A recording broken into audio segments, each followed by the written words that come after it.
Okay, thank you very much. I think it was a great trip. And we have very good news on the war front. Namely, they are absolutely being destroyed. Iran is being absolutely decimated. That's all I can say. President Trump, what have you heard about this bulletin that some law enforcement put out about a possible Iran revenge plot in California, where there would be some kind of a boat offshore launching drones towards the being the coast? investigated, but you have a lot of things happening, and all we can do is take them as they come. The war itself is being prosecuted as well as anybody has ever seen, and this is other countries telling me too. Big countries, powerful countries, they said they've never seen anything like it.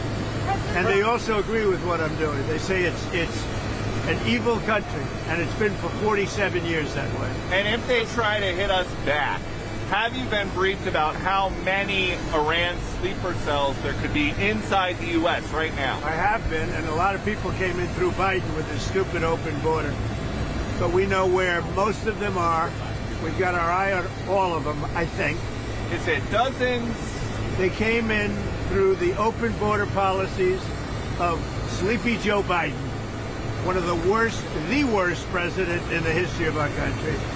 And we've got our eyes on all of them. But the war itself is being prosecuted at a level that nobody's seen before. It's pretty amazing to watch. Can you give us a timeline on when you're planning to tap the Strategic Petroleum Reserve, a timeline of when that could happen? We're going to be doing it very quickly, and then we'll fill it up. We'll fill up our reserves. You know, if you remember, I filled them up, and then I had a deal to go at the highest level, a level that's never been, and Schumer and the Democrats for $25, and it was turned down. You remember that, Peter. Almost before your time, but not quite. But it was, we had a deal at $25. Think of that, $25 a barrel, and the Democrats turned it down. We're going to tap it out like it's never been, but they turned that down, and now it's a lot higher. Are you considering having the U.S. Treasury Department buy oil futures as a means to keep the oil prices down or bring the oil prices down? Well, we're going to be in very good shape. You see what's happening.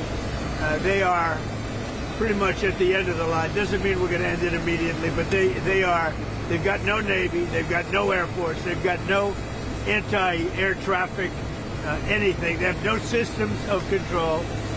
We're just riding free range over that country. And now we're going to look very strongly at the Straits. The Straits are in great shape. We've knocked out all of their boats. They have some missiles, but not very many. I think we're in very good shape. The main thing is we have to win this thing, win it quickly, but win it. And there are many people, I'm just watching some of the news, most people say it's already been won. It's just a question of when. When do we stop? We don't want to let it regrow, and ideally would like to see somebody in there that knows what they're doing. In other words, they can build a country. Now, one other thing, we can hit sections of Tehran and other places that if you do it, it'll be almost impossible for them to rebuild their country. And we don't want that. But we can hit electric, we could take apart their electric capacity within 1 hour, and it would take them 25 years to rebuild it. So ideally, we're not going to be doing that. Thank you very much, everybody. Thanks for the question.